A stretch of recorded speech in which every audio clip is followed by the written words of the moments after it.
Welcome to episode 272, Have More Time with Pomodoro Parenting. Meet our mom, Kelly Hutchison. She is a life coach. She is a child counselor. She is a teacher. She's a parent coach. And she's a mom to us. She will teach you to stop yelling at your kids. She will teach you to get your kids to listen. She will teach you how to never sleep with mommy guilt again. She will teach you how to be an imperfect mom, so you can help your kids be imperfect too. And have harmony in the home. How about these titles?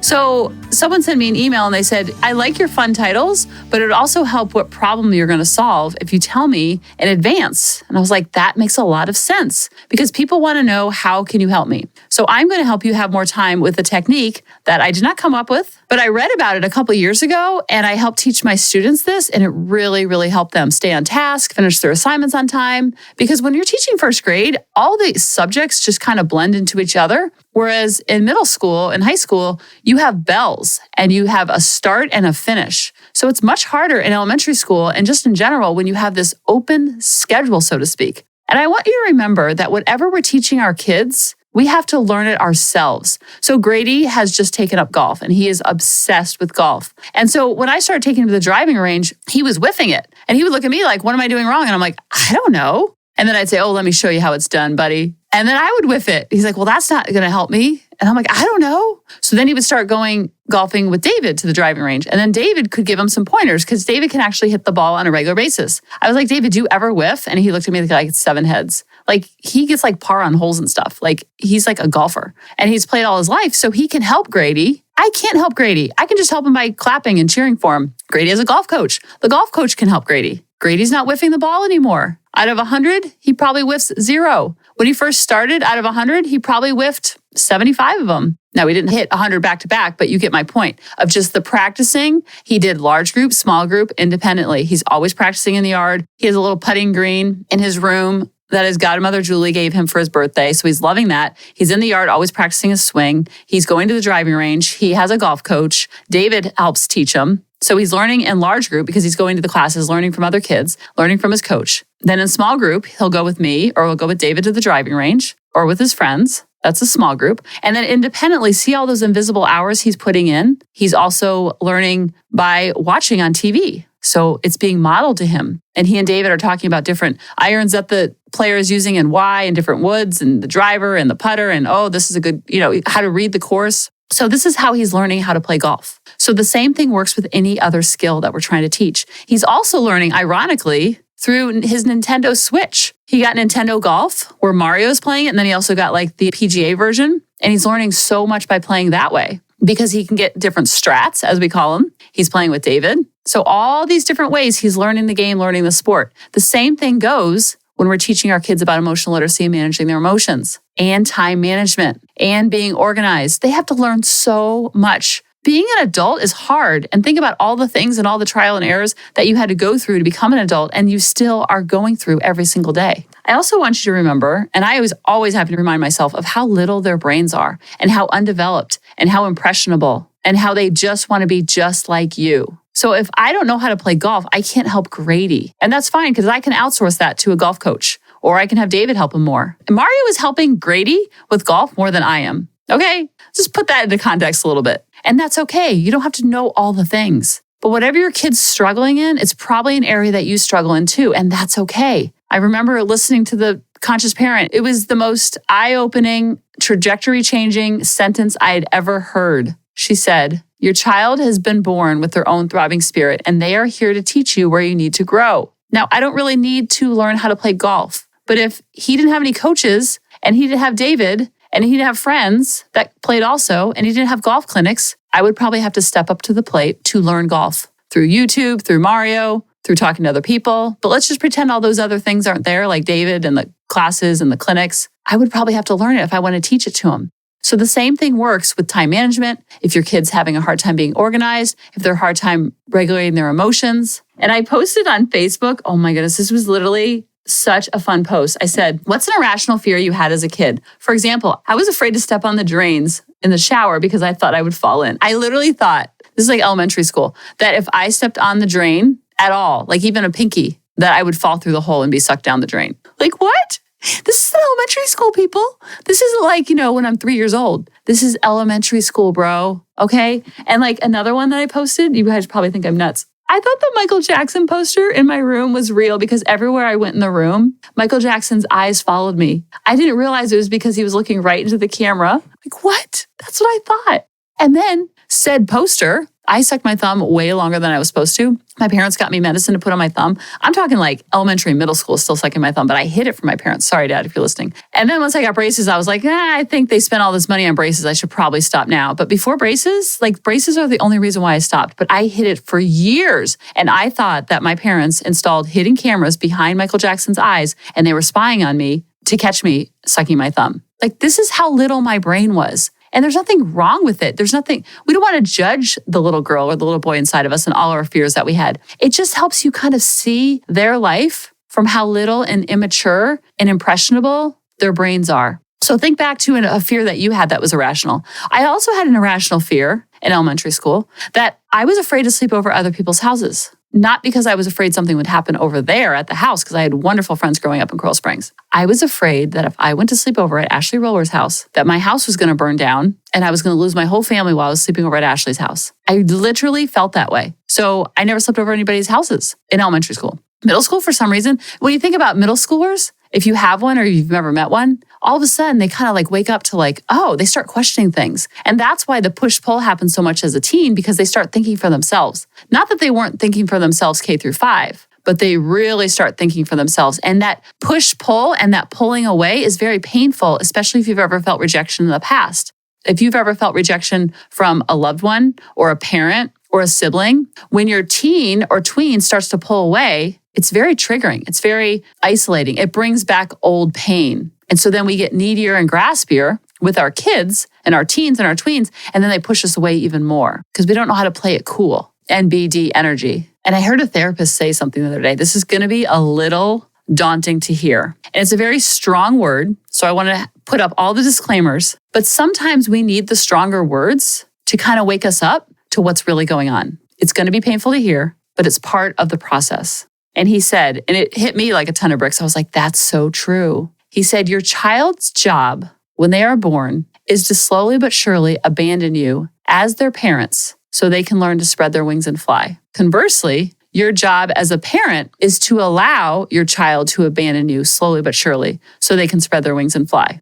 Now, the word abandon is very triggering and very painful. And what they're saying and what he was saying is the only way that they're going to learn how to fly on their own is if we give them the wings and we get out of their way. I was in the kids' ways for so many years. Now, this doesn't mean you abandon them and you leave them on the side of the road. The brain is going to go to all or nothing thinking. They hear the word abandon and alarm bells go off. But sometimes we need those alarm bells to go off to kind of wake us up to oh, this is supposed to happen this way. They're separate from me. They came through me, but they didn't come from me. They're their own throbbing spirit. Oh, okay, I see why Kelly was saying that. So some of you shared your fears that you had when you were little. And Andrew said, when I was little, we lived a block away from the Narrows. At night when it was foggy and ships would blow the foghorns and they sounded like cows mooing, I was so afraid that the cows were in my room.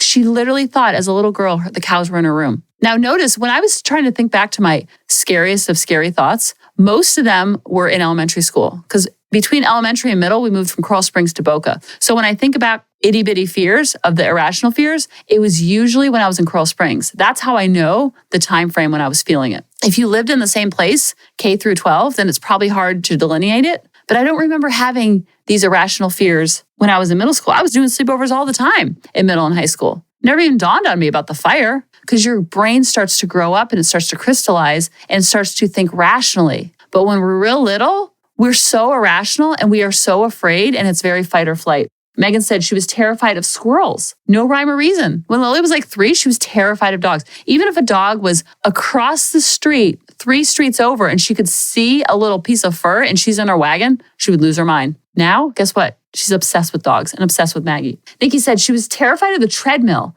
She thought she would get sucked into the crack on the back. She had to run on those all the time as a kid at the hospital. Now, that's very traumatic to see that treadmill and to be scared of a treadmill. Christine said, sleeping alone after watching a horror film that scared me for life, like The Exorcist. Yeah, that's pretty scary. Chelsea said, when I could hear my heart beating in my head, I thought I could hear the devil walking around in hell.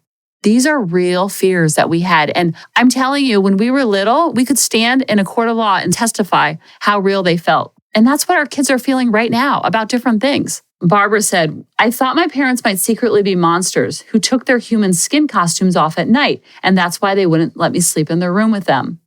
These are normal people with normal fears because their brain is still growing and developing when we're little. Cheryl said, oh my goodness, the stairs with holes in between them, not solid steps. I always thought I would fall through. I still actually to this day don't like those types of stairs. And that's true because a lot of times, because today I stepped on the drain. This is what made me even think about it. Today I stepped on the drain in the shower. It was like an old fear and I was like, oh, I'm not scared of it anymore. But why did I hesitate when I stepped on the drain? And then it brought back all these memories. And then I was like, what else was I scared of? What else was I scared of? What else was I scared of? And even still to this day, like the manhole drains, no. I will never step on those. And my principal at Naples Park, Dr. Chapman, she fell and broke her leg. You know, like on the sidewalks, when you have those, it's like sidewalk, and then it goes drain for all the water to go down. Well, she was getting out of her car, I believe, and she stepped out of her car and half her leg went into that drain and she broke her leg by falling in like that. She didn't fall all the way through. And I was like, oh my gosh, my worst childhood fear coming to life. Now, she didn't go all the way down, but she broke her leg and she was in a cast for many, many months after that. So now whenever I see those drains, I always think about that. The other day I had to park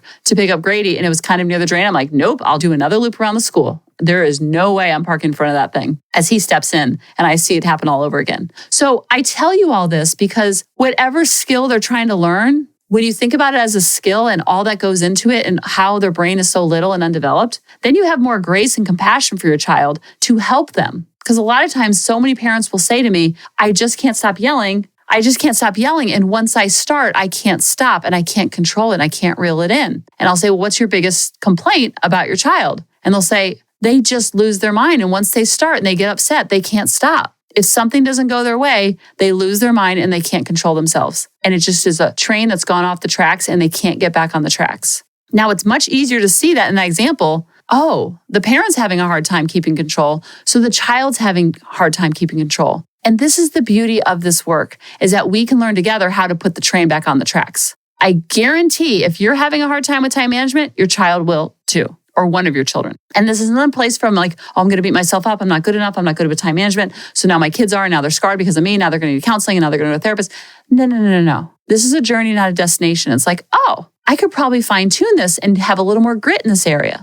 When I talked about grit and grace, another example to use that will really helps people is think about it on a grading scale. Now, when I was in high school, I would get A's, B's, and C's. The A's were usually in PE. There's no reason why I shouldn't get an A in PE. Number one, I love sports. Number two, I love athletics. And number three, you pretty much just get a participation grade for dressing out. So if I'm getting a C or a D in PE, then I need more grit in PE. Like, step it up, Kelly. If I'm getting a C in chemistry and it's really hard for me, I'm going to give myself grace. Now, I didn't want to get the C, but I was giving my best. I was giving my all in chemistry, and that was really hard for me. So the C was the best I could do. So I gave myself grace that I was getting a C in chemistry. Does that make sense? So it's not all or nothing, and it's not the same for all the people. David's a brainiac in science and math. So chemistry for him, he should probably get an A or a B, because if he shows up, and he has grit and he does what he's supposed to do, it's going to understand. He's going to do well on tests. He's going to do well on quizzes. The homework's going to be easier for him. So if he gets a B or a C, he should probably have a little more grit to get the A. Do you see why it's individualized for every person? The expectations we put on our kids, if we think about it,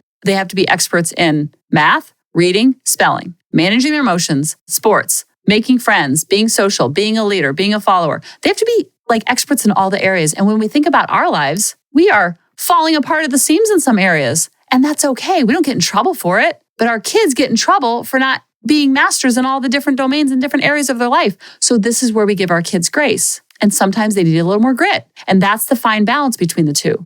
So the reason why I call this Pomodoro parenting and having more time is because when you create the schedule and you do block scheduling, remember, you're putting in your rest time first. Some of you need grace when you have your rest time. Some of you are not resting at all. So you need to give yourself grace when you do rest. And you beat yourself up when you're resting. Some of you are resting too much where you need more grit. And it could be in different areas. So know that you can have the balance between the two. And one thing that will really help you to realize if you need more grace or grit is when you go to do the thing and you hesitate and you procrastinate and you stall, then that's probably where you need more grit, because your brain is afraid of putting itself out there. Your brain is afraid of doing extra work. Your brain is afraid of, remember, all it wants to do is seek pleasure, avoid pain, and be efficient. So the area of growth that you're working on, when it's hard or you put it off, this Pomodoro technique will help you so much to kind of 5, 4, 3, 2, 1 it and use the 5-second rule. So when the brain doesn't want to work very hard, you kind of have to work with it and not be mad at it. Not call yourself lazy, not call yourself a loser. All things that I've tried that don't work. Beating yourself up does not ever motivate change. And usually most of us are beating ourselves up more than we're being nice to ourselves. So when we know that, we're like, okay, brain, we got to work together on this, because whatever it is, let's just say it's getting the house clean, or it's exercising, or it's making good choice with your finances, or it's writing that blog, or it's writing that book, or it's creating that podcast. Whatever that thing is, your brain's going to try to stop you when you go to do that thing. So the Pomodoro technique, if you ever Google it, it will show it all the time with like a tomato. I thought it was an apple. It will show it with a tomato timer, like a kitchen timer. Now you can use any timer that you want. I love my Apple Watch timer. You can also use what I used in the classroom, which really helped all of my kids, not just the kids with ADHD, because most of us have ADHD or ADD. Most of us have a hard time keeping our attention for longer than 35 seconds. So I don't want you to always beat your child up mentally in your brain that there's something wrong with them, that they have a hard time keeping their focus. Because when you think about your life and think about our lives, our brain gets distracted because it doesn't want to do the thing. It's kind of like a whiny toddler when we go to do the thing. And that's completely normal. It never goes away. So the Pomodoro technique is a time management method developed by Francesco Cirillo in the late 1980s. It is a timer to break work into intervals, traditionally 25 minutes in length, separated by short breaks. So the step-by-step is you choose your task and the total time you're going to work on it. This goes back to block scheduling, because people will say, well, how long do I allot to do the XYZ task? And I always say you'll get it finished in the time that you allot. And whatever you don't get finished carries over into the next day. Even if you only clean half a bathroom, you've still kept your schedule and you've cleaned for that amount of minutes. And you'll get it next time. You set a timer to 25 minutes, either with an egg timer or with an app. There is an app called the Pomodoro technique, or there's a timer app. There's lots of timers out there. So I don't want you to get hung up on that, because a lot of times we get stuck in the A line of the model. You're going to work on the task for 25 minutes. Then you're going to take a 5-minute break for energy renewal, start another Pomodoro. Take a 20, 30-minute break after completing 4 Pomodoros. So they're 25-minute increments. Now, you'll say, Kelly, I don't have 25 minutes to complete the task. A lot of times you don't need 25 minutes. Sometimes it might be 1 minute to empty the dishwasher. But when you're racing against the timer and you're trying to finish in that allotted time, you're using a strat, you're using a timer to complete the unfun, I know that's not a word, but the uncomfortable task. Let's just say uncomfortable, because uncomfortable could just mean putting yourself out there, being vulnerable, or it could be doing something that's just like, ugh, I have to empty the dishwasher. Really? Are you kidding me? That's what your brain goes. I'll do it later. Why even bother? The house is a mess. And so we don't take any action, and it just gets messier and it just builds up. And I promise, if stalling and putting it off and procrastinated made it go away, I would be all for it. But it actually makes it bigger and bigger of a frog to eat, so to speak. So when we eat the frog, we rip off the Band-Aid. Then we have rest time built in, and we can remind the brain, remember, brain, we're going to get rest time. I know it's hard for you to rest, but we're going to do that rest time as a reward. So the Pomodoro technique is very helpful because it helps get your brain going. And instead of looking at the huge task of cleaning the bathroom, you just tell the brain, oh, brain, it's okay. We're only going to do 5 minutes of cleaning the bathroom. We're just going to wipe down the counters. Now, sometimes when you get in and you've allotted 25 minutes and you tell your brain, I'm going to do 5 minutes because you want to rest longer, sometimes you'll do the whole 25 minutes, because getting started is the hardest part. That ripping off the Band-Aid, that eating the frog, the 5, 4, 3, 2, 1, hardest part on the planet. Once you get going, you'll create that momentum, and then you'll have what's called the big mo. And when you have the big mo, that's momentum, it builds upon itself. And you know that you're working against the timer. Now, sometimes you can teach this to kids, and if they're little, you could say, let's try to beat the song. Or I'm going to set the timer on the microwave. How many minutes do you think it will take you? So it's almost like a game of like, you ever seen that show, Name That Tune? I mean, this is an oldie but a goodie, but it was like, I can name it in 1 note. I can name it in 2 notes. I can name it in 3 notes. And they would keep going back and forth. Okay, name that tune. And so the same thing works with your kids. When you're trying to teach them this, you have to learn it yourself first. And once you learn it yourself, then you're able to teach it to them, because you're going to model it. Just like David's modeling golf for Grady, and I can't model golf for Grady. He's not learning jack diddly squat from me in golf, other than I can drive him there and I am pretty good at putting. Other than that, it's just a free-for-all. We went to Drive Shack and I was able to hit the ball, but when it started like playing games in Topgolf, I don't know if you've ever been there. It's like an indoor golf place where you hit the ball over and over and over, and super fun for like 2 hours. Everyone's hitting the ball. Well, they have games built in where they have like bullseyes built out into the course, and the monitor will tell you where you hit it. And so we were doing that, and it was just a free for all, whatever I was going to hit. And sometimes you try to get like, there's monsters in the course, and so you try to hit the monsters. It's super fun. Well, we're playing this, and David's hitting the ball super hard, but he's also like hitting it in the bullseye. I'm like, oh, you not only know how to hit it, but you know how to direct it. And he looks at me like, that's kind of the purpose of golf. I'm like, for me, I just want to make sure I make contact with the ball. That's a win for me, that I don't whiff it. That's my grading scale. So if I'm whiffing it, then I'm going to have a little more grit. Like, okay, Kelly, focus, get in the game better. But if I'm hitting it and I'm not hitting it where I need to, and I'm an inexperienced golfer, then I'm going to give myself grace. See how that works? If David's whiffing the ball, he's going to have some serious grit. For him, if he's not hitting the target or even coming close, then he needs more grit to focus more on hitting the target. And if he's hitting the target, but he's not getting the bullseye, then he needs to give himself grace. Do you see how it works? It's different for every person. So with the Pomodoro technique, you can learn this first, so then you can teach it. But you don't teach it from a place of, here, I'm going to teach you something, because kids usually shut down. We're like Charlie Brown's teacher. Want, want, want, want, want, want. We're always lecturing, nagging, reminding, micromanaging. They tune us out. The older they get, the more they're tuning us out. The less we do it, the more they tune in when we do give a lesson. So the best way to teach something, whatever you want to teach, whether it's with golf, David's not really teaching Grady golf. He's just playing golf, because David says he can play golf, but he can't really coach golf, if that makes sense. Just like with Grady with baseball, he was a pitcher for the Cubs, David was. So he can teach pitching to Grady, but he can't really teach batting. He knows how to hit the ball. He's around it all his life, but it's a different skill set to teach it and to coach it. And he can do it, but he's not as experienced and knowledgeable as knowing the game, understanding pitching. When I'm watching pitching, like we were watching the World Series, all the pitches look like fastballs to me. Grady and David are like, no, that was a changeup. That was a slider. That was a curveball. I'm like, what? How many pitches are there? Don't we just throw it over the plate? And they looked at me like, what? But they're learning through watching. They're learning by practicing. They're learning by talking about it.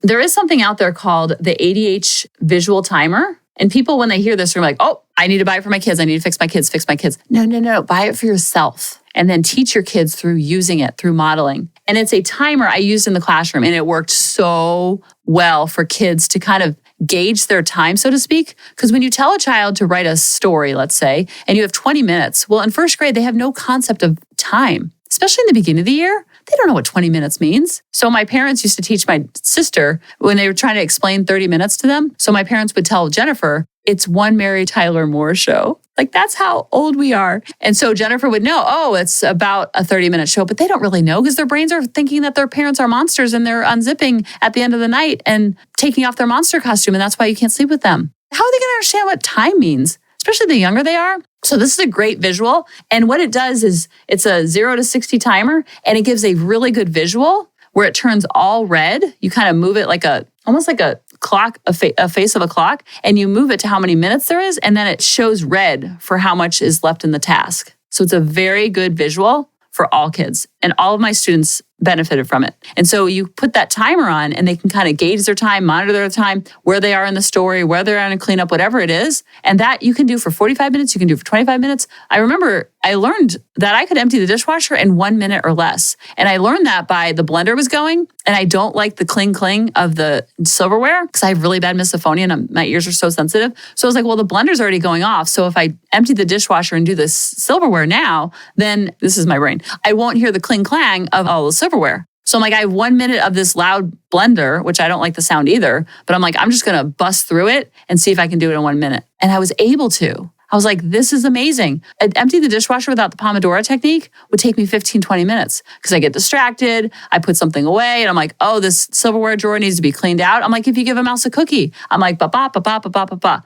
And so when we use the Pomodoro technique, we're racing against the clock, but not from a place of exhaustion. But if I finish in a minute, great. If I don't, I'll just add another minute. So with kids, it might be with the song. It might be with the visual timer. Sometimes I'll give Grady my watch and he'll use the countdown timer on my Apple Watch. Because what it does is it has a countdown timer. And then when it's done, it just vibrates on your wrist. So sometimes when I'm doing this podcast, I'll put the timer on so I don't go too long-winded, or I make sure I stay on topic. I don't start talking about some random stuff that has nothing to do with Pomodoro, which I do all the time. But then the watch will vibrate. I'm like, oh, that's right. I'm like a monkey, Pavlov's dog. Kelly, snap out of it. Get back on task. Tangent, tangent, tangent, tangent. That's the way the brain works without managing your mind. But when you manage your mind, your mind won't manage you. Just like when you manage your time won't manage you. So try this out. Your brain will try to stop you, and that's okay. This mixed with block scheduling, game on like Donkey Kong. Because guess what? When the timer goes off, you're done with the task. If you need to add a little extra, that's great. If it's a small task, like I was talking about with the dishwasher, adding another minute. But if it's something like cleaning your bathroom and you set the timer for 15 minutes,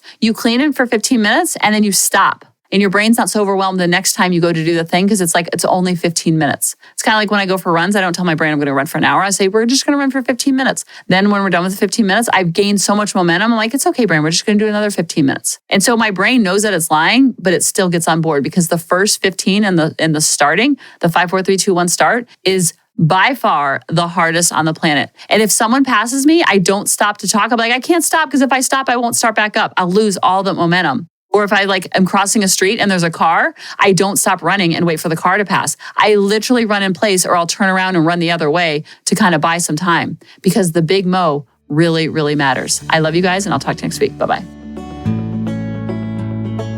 Hey mamas, thanks for listening. If you had any ahas, clicks, or those lightning bolt moments while listening, you have to check out my free parenting bootcamp where we take all of this to the next level and we try to create even more awakenings for ourselves so that we can connect more with our kids and never yell at them again. You can sign up at www.coachingkelly.com. And if you really want to fill up my love cup, send me an email of what your aha was, what your click was, what was that lightning bolt moment while you were listening. I want nothing more in life than for you to have harmony in your home and to learn how to be an imperfect mom like me, which allows your kids to be imperfect too, each and every day. Thanks for listening.